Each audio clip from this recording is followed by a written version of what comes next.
এনেকুৱা এতিয়া বৰ্তমান দিন আহিছে, নিজৰ পিতৃৰ হাতত কন্যা সুৰক্ষিত নহয়। নিজৰ পিতৃৰ হাতত এতিয়া কন্যা সুৰক্ষিত নহয়। নিজৰ পিতৃয়ে কন্যাক নষ্ট কৰিছে, নিজৰ পত্নীক নষ্ট কৰিছে স্বামীয়ে, আৰু নিজৰ ভনীয়েকো ৰক্ষা নাপায় ককায়েকৰ হাতৰ পৰা। মনত ৰাখিব। দ্বিতীয় স্কন্ধ শ্ৰীমদ ভাগৱত মহাপুৰাণ। প্ৰথম স্কন্ধ আছিলে অধিকাৰ বিচাৰ, এতিয়া দ্বিতীয় স্কন্ধ সাধন ক্ৰম। প্ৰথম স্কন্ধ কি? অধিকাৰ বিচাৰ। ভাগৱত আৰম্ভ হৈছে তৃতীয় স্কন্ধৰ পৰা। তৃতীয় স্কন্ধৰ পৰা ভাগৱত কেনেকৈ আৰম্ভ হৈছে? ভাগৱতৰ 10 লক্ষণ আছে। সৰ্গ বিসৰ্গ স্থান পোষণ উতি মন্মান্তৰ ইখানু কথা নিৰোধ মুকুতি আশ্ৰয়। এই 10 লক্ষণযুক্ত ভাগৱত আৰম্ভ হৈছে তৃতীয় স্কন্ধৰ পৰা। ঠিক ভগৱত গীতাও আৰম্ভ হৈছে দ্বিতীয় অধ্যায়ৰ পৰা। প্ৰথম অধ্যায় হ'ল ভগৱত গীতাৰ পাতনি, জীৱন যুদ্ধৰ পাতনি, আৰু দ্বিতীয় অধ্যায়ৰ 7 নম্বৰ শ্লোকৰ পৰা ভগৱত গীতা আৰম্ভ হৈছে, যেতিয়া অৰ্জুনে 7 নম্বৰ শ্লোকেৰে ভগৱানত শৰণ লৈছে। শৰণ নললে গীতা বুজি নাপায়। শৰণ নললে গীতা বুজি নাপায়। কেলে? শৰণৰ অৰ্থ হ'ল অহংকাৰ শূন্য। অহংকাৰ যেতিয়ালৈকে এজন মানুহে মাৰিব নোৱাৰিব, তেতিয়ালৈকে 1000 বাৰ শৰণ ল'লেও শৰণ নহ'ব। সেইকাৰণে এতিয়া গীতীয় আৰম্ভ হৈছে দ্বিতীয় অধ্যায়। কেলে? সাংখ্য যোগ আছে। আৰু ভাগৱত আৰম্ভ হৈছে তৃতীয় স্কন্ধৰ পৰা। সাংখ্য দৰ্শন আছে। এটা হ'ল সাংখ্য যোগ, এটা হ'ল সাংখ্য দৰ্শন। সাংখ্য যোগৰ অৰ্থ হ'ল নিজক জনা, নিজক বিচৰা, নিজৰ লগত সম্পৰ্ক হোৱা। এতিয়া আমিবোৰে নিজক জানো নে নাজানো? আমি নিজক জানো নে নাজানো? শতকৰা 99% নিজক নাজানে। কেলে? দেহটো জানে, নিজক নাজানে। আপুনি যদি সোধে তুমি কোন, তেতিয়া ক'ব নামটো ক'ব। তেতিয়া জ্ঞানীজনে ক'ব তোমাক সুধিছোঁ মই, তোমাৰ দেহটো সোধা নাই। তুমি পিন্ধি থকা চোলাটোক মই সোধা নাই, তোমাৰ মানুহটো সুধিছোঁ। যদি মানুহজনে আকৌ চোলাটোৰ নাম কয়, হ'ব জানো? ঠিক এইটোকে হ'ল সাংখ্য যোগ। অৰ্থাৎ যিদিনা আপুনি নিজক বিচাৰি পাব, যিদিনা আপুনি নিজক জানিব, যিদিনা আপুনি নিজক বুজিব, সেইদিনা জগতক বুজিব, ঈশ্বৰক বুজিব। আৰু যেতিয়ালৈকে নিজক বুজি নাপায়, যেতিয়ালৈকে নিজক চিনি নাপায়, যেতিয়ালৈকে নিজক জানিব নোৱাৰে, তেতিয়া আপুনি জগতক জনাটো দূৰৰ কথা, আপুনি নিজকে বুজি নাপাব। এই কথাটোকে আমাক বুজাইছে। এতিয়া আমাক বুজাইছে দ্বিতীয় অধ্যায়। খুব সাৱধানে শুনিব। দ্বিতীয় স্কন্ধ হ'ল সাধন ক্ৰম। অৰ্থাৎ আপোনাক মোক বুজাইছে সাধন নকৰিলে ভাগৱত মুখস্থ হ'লেও কামত নাহিব। সাধন নকৰিলে গোটেই গুৰুজনাৰ যিমান বৰগীত আছে মুখস্থ কৰিলেও কামত নাহিব। সাধন নকৰিলে গীতা যদি আপোনাৰ কণ্ঠস্থিত হৈ যায় কামত নাহিব। এতিয়া আমাক দ্বিতীয় স্কন্ধ ভাগৱতত কৈছে সাধন জীৱনৰ মূল। সাধন যদি নকৰে তেতিয়া জীৱনক বিচাৰি নাপাব, ঈশ্বৰকটো দূৰৰ কথা, নিজৰ জীৱনৰে উন্নতি নহ'ব। এতিয়া আমাক সাধন কি কৰিছে? সাধন কাক কয়? দুটা সাধনা আছে।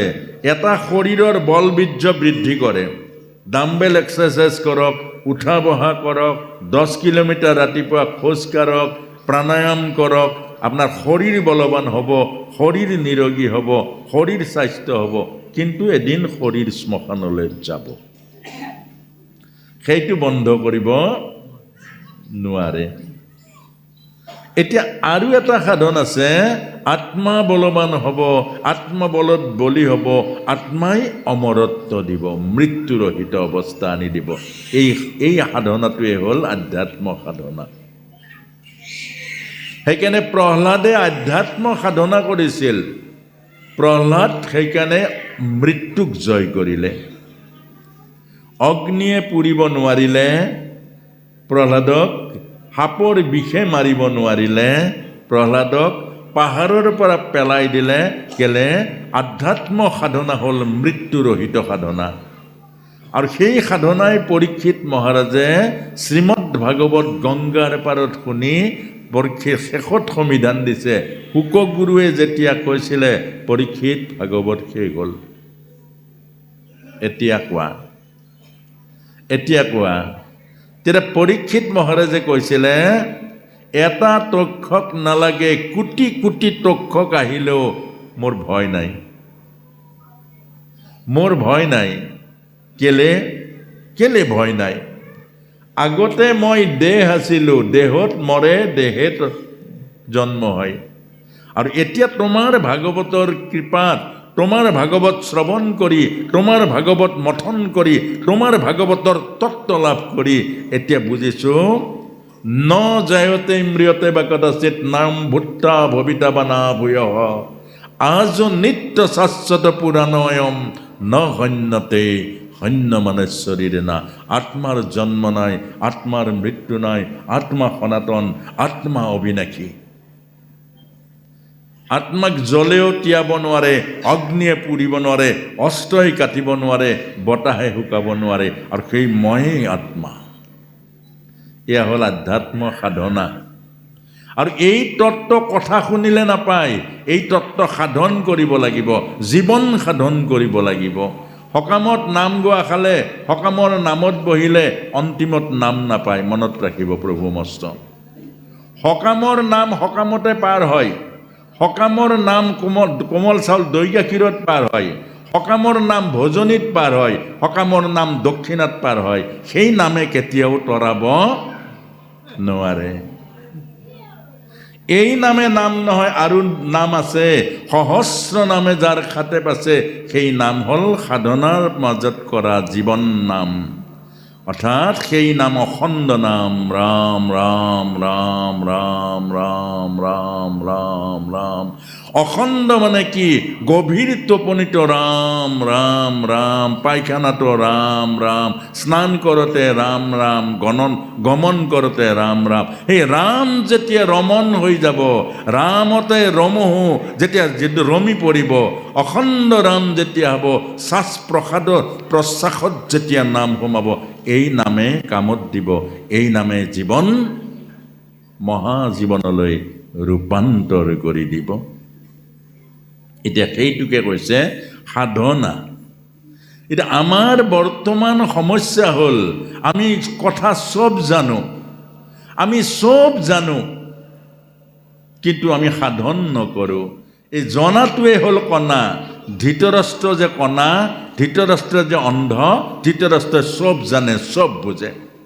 বিদুৰে বুজাবলৈ যোৱাৰ পাছত বিদুৰক আগত কয়, আৰে বিদুৰ, মই জানো নহয়, আৰু মই জানো অধৰ্মৰ পৰাজয়, ধৰ্মৰ জয়। মই জানো কৃষ্ণ জগতৰ ঈশ্বৰ, আৰু মই দুৰ্যোধনৰ কথাটো জানো, অধৰ্ম কি। জনাৰ পাছত আকৌ কণা হৈ যায়। দুৰ্যোধন আগত ওলোৱাৰ লগে লগে কয়, বোপাই তোৰ কথাটো হ'ব, তোৰটো হ'ব। এতিয়া আমাৰ বৰ্তমান সমাজত এতিয়া প্ৰত্যেকে জনা, সেইকাৰণে প্ৰত্যেকে কণা। চিগাৰেটৰ পেকেটত লিখা আছে, cigarette smoking is injurious for health. স্বাস্থ্যৰ কাৰণে ক্ষতিকাৰক। এজন মূৰ্খই ক চিনি নোপোৱাই, আখৰ চিনি নোপোৱাই, ইংৰাজী চিনি নোপোৱাই যদি চিগাৰেট খাই কনচিডাৰ হৈ যাব। ই বেচেৰা নাজানে, ই পঢ়িব নাজানে। তাক বুজাব পাৰিব আপুনি, অ' শুন হে ৰাবান্ধৈ, চিগাৰেট নাখাব। এইটো লিখা আছে চিগাৰেট খালে কেঞ্চাৰ বেমাৰ হয়, চিগাৰেট খালে আধ্যাত্মিক চেতনাৰ কোষ বৰ্মৰ। সি বুজিব। কিন্তু যিজনে জানে চিগাৰেট খালে কেঞ্চাৰ হ'ব, চিগাৰেট বেয়া বস্তু, যিজনে বুজে চিগাৰেটত লিখা আছে চিগাৰেট খালে আমাৰ জীৱনৰ বহুত ক্ষতিকাৰক, সেইজনক কোনে বুজাব পাৰে পৃথিৱীত? সেইজনক কোনে পৃথিৱীত বুজাব পাৰে? মনত ৰাখিব, এই জনাটো কণা বুলি কৈছেগে। এতিয়া এই কোনে জানে? যিজনে সাধনা কৰে, আত্মবলৱান হয়। নয়ম আত্মা বলহীন লভ্যতে, যাৰ আত্মবল নাই সি তামোলখন এৰিব নোৱাৰে। খং এৰাটো বহুত দূৰৰ কথা। খং এৰা, লোভ এৰা, মোহ এৰাটো ভিতৰৰ বহুত ডাঙৰ বল লাগিব আপোনাক। সাধাৰণ বল হ'ল আজিৰ পৰা ধপাত নাখাবা। এই ব্যাখ্যা শুনাৰ পাছতো সেইফালে চুকত বহি চাধা মাৰে লুকাই লুকাই। কেলে বাৰু? এই কথাটোকে আমাক বুজাইছে। সাধন দ্বাৰাহে আত্মবল পায়, সাধন নোহোৱাজনে আত্মবল নাপায়। আৰু আত্মবল নোহোৱাজনে চাধাটো এৰিব নোৱাৰে, মান ধপাতটো এৰিব নোৱাৰে, মিছা কথাটো এৰিব নোৱাৰে। হাজাৰবাৰ শুনক, হাজাৰ ভাগৱত শুনক, ভাগৱত লুটি খাই থাকক, আপুনি জীৱন লুটি নাখায়। কেতিয়া লুটি খাব? যিদিনা আত্মবল আহিব। আত্মবল কোনদিনা আহিব? যিদিনা সাধন কৰিব, অন্তঃ সাধন কৰিব।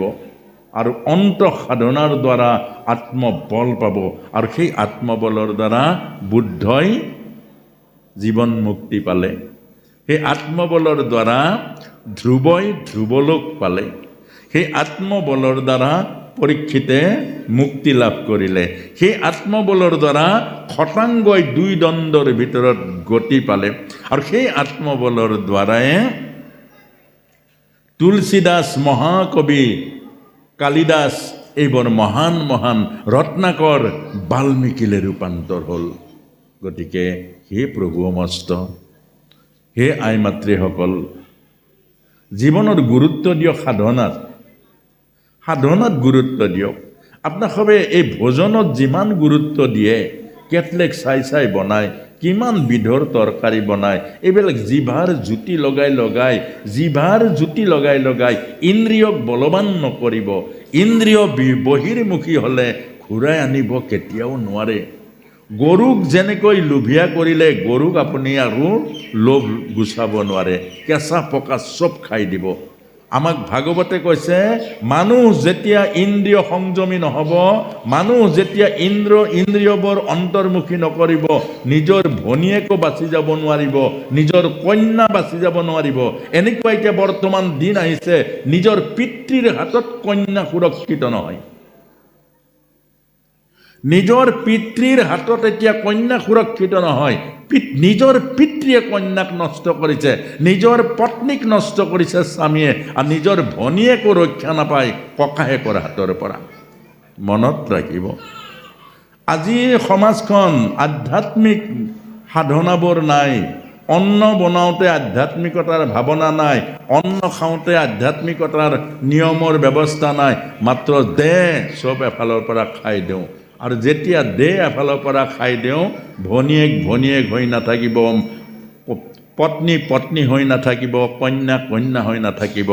আৰু তেতিয়া আমাৰ জীৱনবোৰ দুৰ্বিষহ হৈ গৈ থাকিব। মনত ৰাখিব, সংসাৰৰ আইনৰ পৰা আপুনি ৰেহাই পাব পাৰে, সংসাৰৰ দৃষ্টিত আপুনি ৰেহাই পাব পাৰে। ভগৱতী এখন আইন আছে, ঈশ্বৰৰ এখন আইন আছে, আৰু ঈশ্বৰৰ আইনৰ পৰা ৰেহাই নাপাব। কোটি কোটি জন্ম শাস্তি পাব। সেইকাৰণে ভয় কৰিব প্ৰভু মস্ত। সেইকাৰণে ল'ৰা ছোৱালীকো বুজাব। আৰু খাদ্য আহাৰ সদায় নিয়ন্ত্ৰণত ৰাখিব।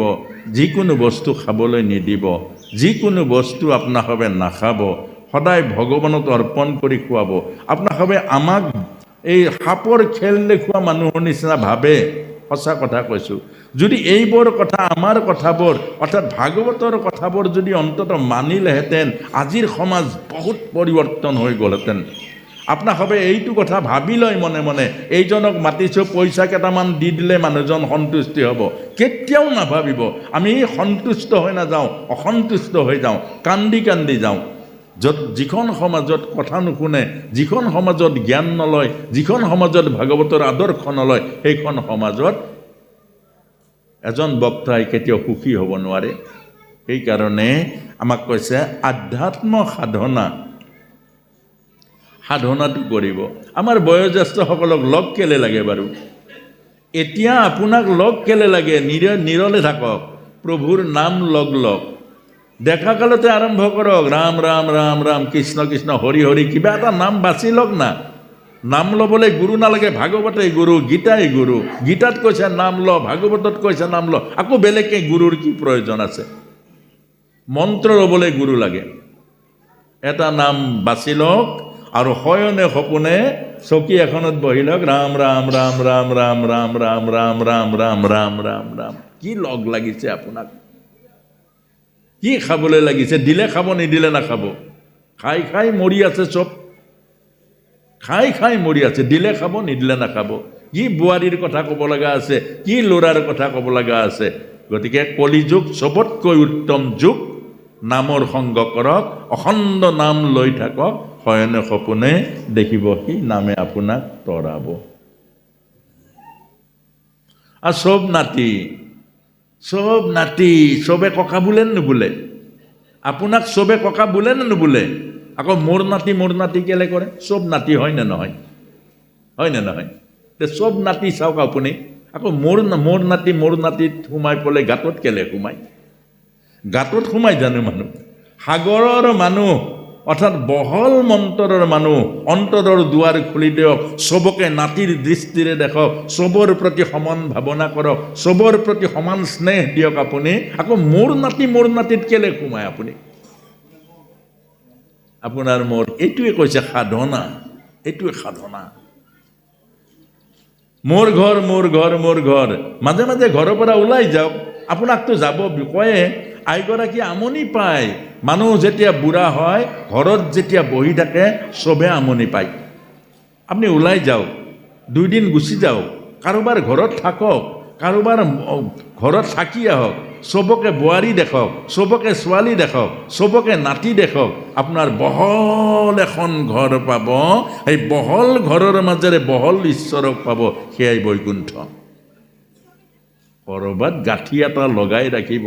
আকৌ বুঢ়া হোৱাৰ পাছত দেখিব, বোপাই নাতিটো চাবলৈ মন গৈছেগে। বোপাই গাঁঠিটো নাতিটোত লগাই থ'লে আপুনি নৰকলৈ যাব। মৃত্যুৰ পাছতো নৰকলৈ যাব। বহুতে কয় নহয়, এই নাতিটো চালেহে মৰিব, নহ'লে নাই, উপায় নাই। খবৰ দে, হেল্ল', দেউতাৰ অৱস্থা বেয়া, তই নাতিটো লৈ আনিবি। নাই নোৱাৰো, এতিয়া মোৰ অসুবিধা, চাকৰি ডাঙৰ কথা, আৰু মোৰ এতিয়া ল'ৰাৰ পৰীক্ষা আছে। নোৱাৰে। গাঁঠিটো আপুনি লগালেতো সেই গাঁঠিতে প্ৰাণ যাব। ইয়ং বাপি স্মৰণ ভাৱন্তে যতেন্তে কলেবৰম তম তমেইবৈতি কন্তেয় সদা তদ্ভাৱ ভাবিতাহ। অন্তিমত যিটো ভাৱনাত প্ৰাণ যায়, পাছৰ জন্ম আপুনি সেই ঘৰখনত থকা মেকুৰীৰ গৰ্ভত সোমাব লাগিব, মেকুৰীৰ যোনিত পাব লাগিব, সেই ঘৰত থকা কুকুৰৰ যোনিত সোমাব। আৰু ল'ৰাটো নাতিলে চাই থাকিব। আপোনাকতো চিনি নাপায়, 2 ফৰমুঠি মাৰিব, কেং কৰিব। মই তোৰ নাতি ক'ত চিনি পাব? মই তোৰ ককা চিনি পাব জানো? সেইকাৰণে ভাগৱতে কৈছে ভুল নকৰিব। জীৱন সাধনা কৰক, অন্তঃ সাধনা কৰক। এই যে ভাগৱতলৈ আহিছে, পণ্ডিত হ'বলৈ কোনেও অহা নাই।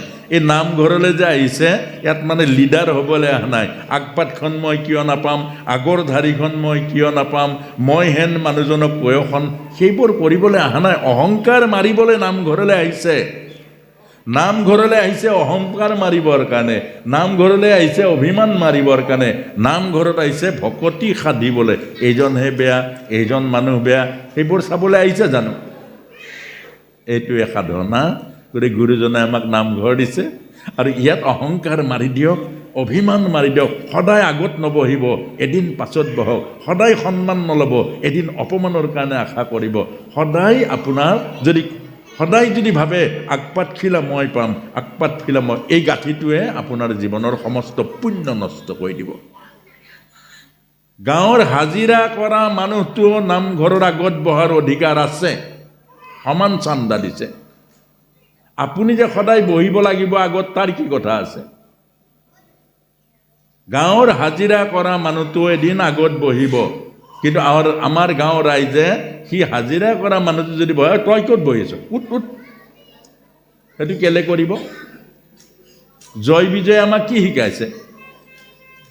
সনসনন্দ সনত কুমাৰ কাপোৰ নোহোৱা সৰু ল'ৰা দেখাৰ কাৰণে জয় বিজয় বৈকুণ্ঠৰ মুখ্য পাৰিষদ 3 জন্ম দৈত্য হৈ গ'ল।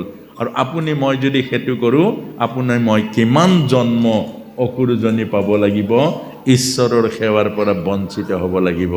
গতিকে দ্বিতীয় অধ্যায়ত আমাক কৈছে সাধন ক্ৰম প্ৰভু সমস্ত। সাধন এটা কৰকচোন। আই মাতৃসকলে, আপোনালোকৰ গাঁও বহুত উন্নত আকৌ। যোৱাবাৰ 5 বছৰ আগতে আমি আহিছোঁ, তাতকৈ আপোনালোক বহুত ওপৰলৈ গ'ল। সেইকাৰণে কালি এই কথাখিনি আপোনালোকক কৈছিলোঁ।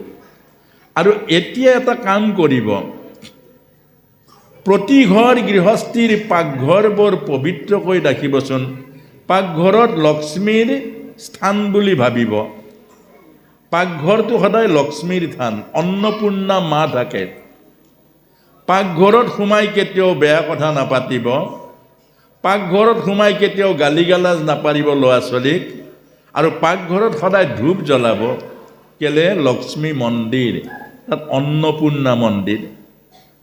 আৰু সেইকাৰণে আপোনালোকে যোৱাকালি কৈছোঁ, পাকঘৰত ভগৱানৰ নামেৰে অন্ন বনাব, আৰু পাকঘৰত ঈশ্বৰৰ নামেৰে যেতিয়া অন্ন বনাব, সেই অন্ন মহাপ্ৰসাদ হ'ব। আপোনালোকে ভাত বুলি নক'বচোন। এখন আধ্যাত্মিক গৃহস্থী ভাত নকয়, বোলে চাউল হ'ল, নহ'লে ক'ব প্ৰসাদ হ'ল। চাউল হ'ল, নহ'লে প্ৰসাদ হ'ল। প্ৰসাদ কেলে? আপুনি ভগৱানৰ নামেৰে বনাইছে, এইটো প্ৰসাদ হ'ল। জিভাৰ কাৰণে বনাইছে, এইটো বিচাদ হ'ল। এটাই দুখ দিব, এটাই ঈশ্বৰীয় সুখ দিব। গতিকে আজিৰ পৰা অন্তত স্বামী দেৱতাক মাততে আপুনি মাতেও প্ৰসাদমুঠি হ'ল, আহক।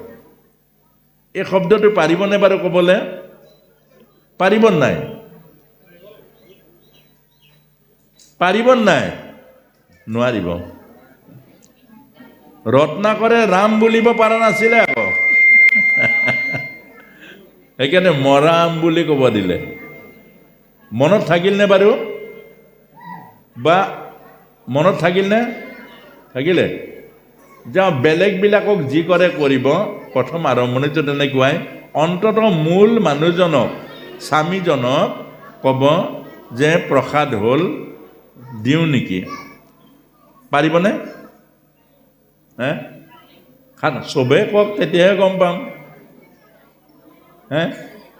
পাৰিম? পাৰিলে চবে হাত চাপৰি মাৰি দিয়ক। ঠিক আছে বাৰু। আৰু এতিয়া স্বামী দেৱতাসকলক কৈছোঁ আপোনালোকক, এই শব্দটো নোকোৱালৈকে আপুনি চাউল নাখাব, লগন দিব। আমাৰ স্বামীসকলক কৈছোঁ, আপোনাৰ আইগৰাকী যেতিয়া পাকঘৰত গৈ, কালি ভাগৱতৰ শিক্ষাটো,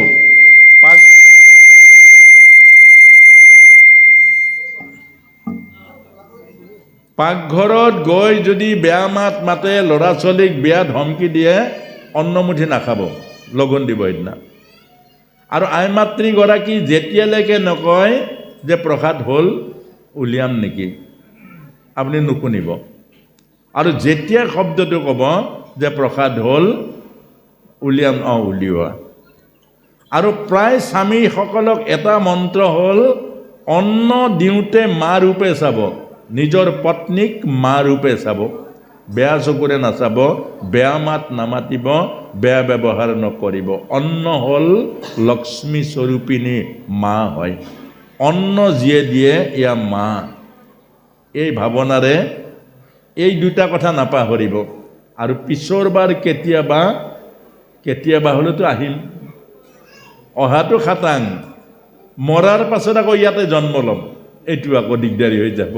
গতিকে এই কথাটো আপোনালোকে ধৰি ৰাখিব।